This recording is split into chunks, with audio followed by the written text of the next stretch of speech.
انجیل مقدس بمطابق مقدس مرکز۔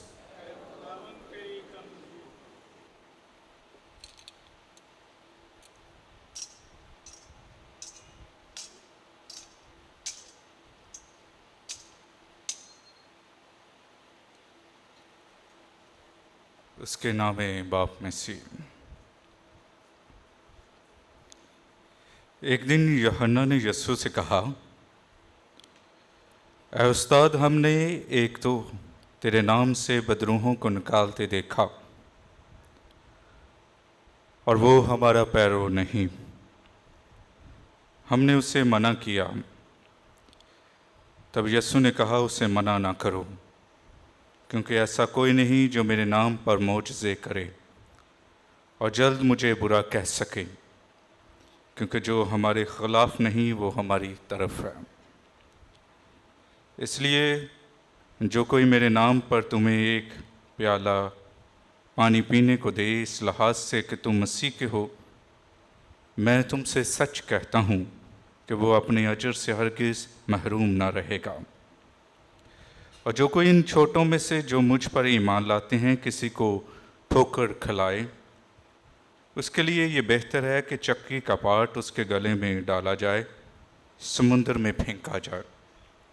اور اگر تیرا دایاں ہاتھ تجھے ٹھوکر کھلائے تو اسے کاٹ ڈال۔ زندگی میں ٹنڈا داخل ہونا تیرے لیے اس سے بہتر ہے کہ دو ہاتھ رکھ کر تو جہنم میں جائے اور اس آگ میں جو بجھتی نہیں۔ اگر تیرا پاؤں تجھے ٹھوکر کھلائے تو اسے کاٹ ڈال۔ زندگی میں لنگڑا داخل ہونا تیرے لیے اس سے بہتر ہے کہ دو پاؤں رکھ کر تو جہنم میں ڈالا جائے۔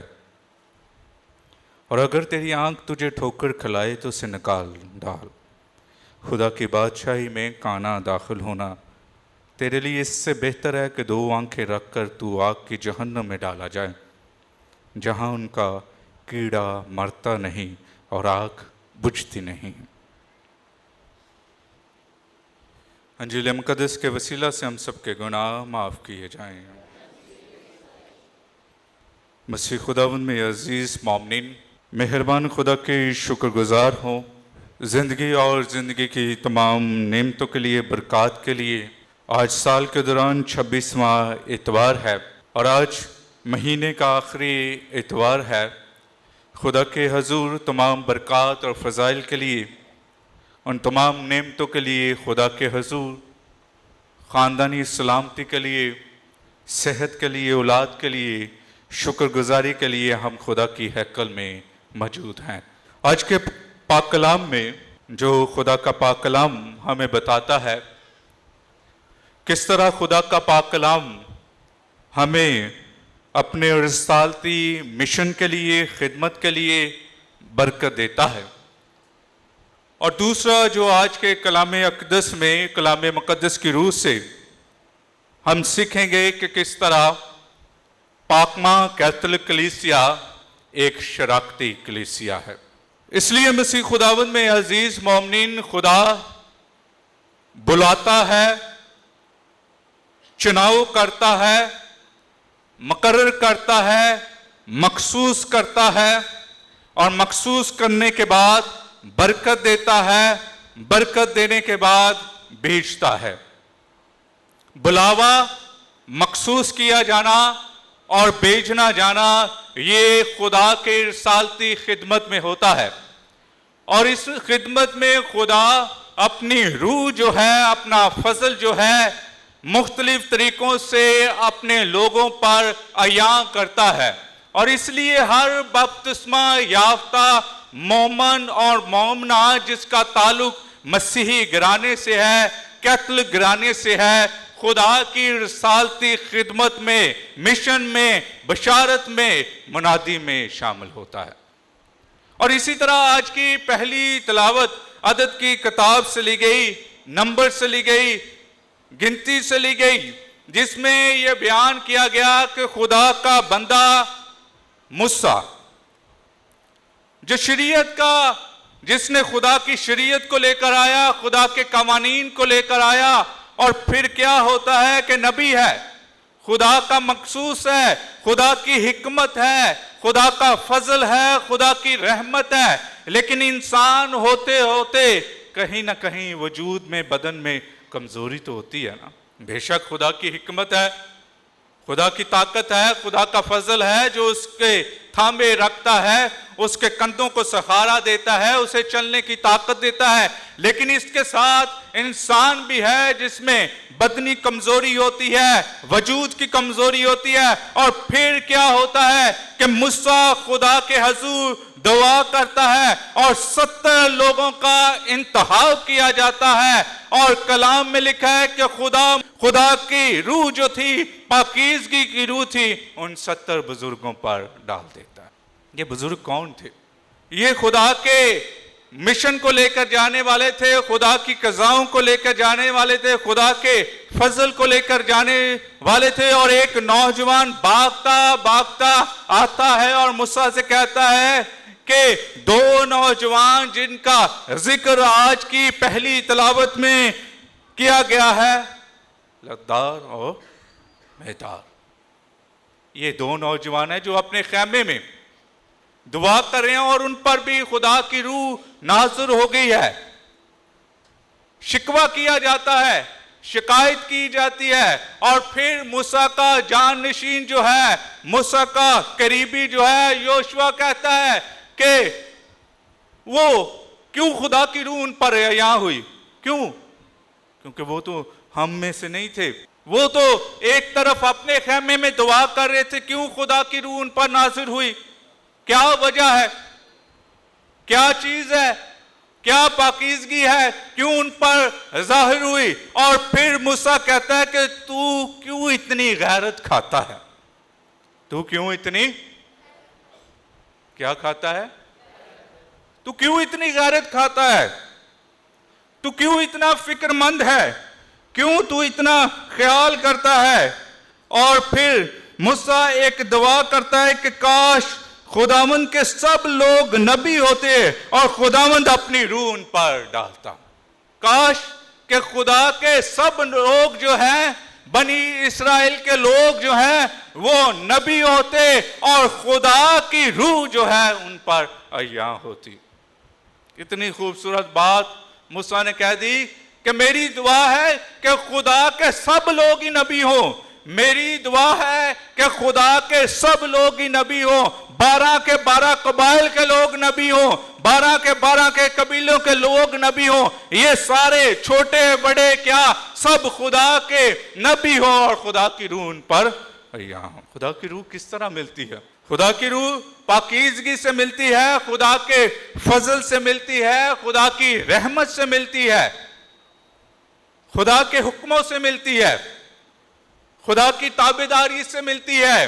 اور کلام میں بھی لکھا ہے کہ نبوت کی یہ کتاب تیرے منہ سے نہ ہٹے، دن رات تجھے اسی کا خیال آئے تو میں تجھے کیا دوں گا؟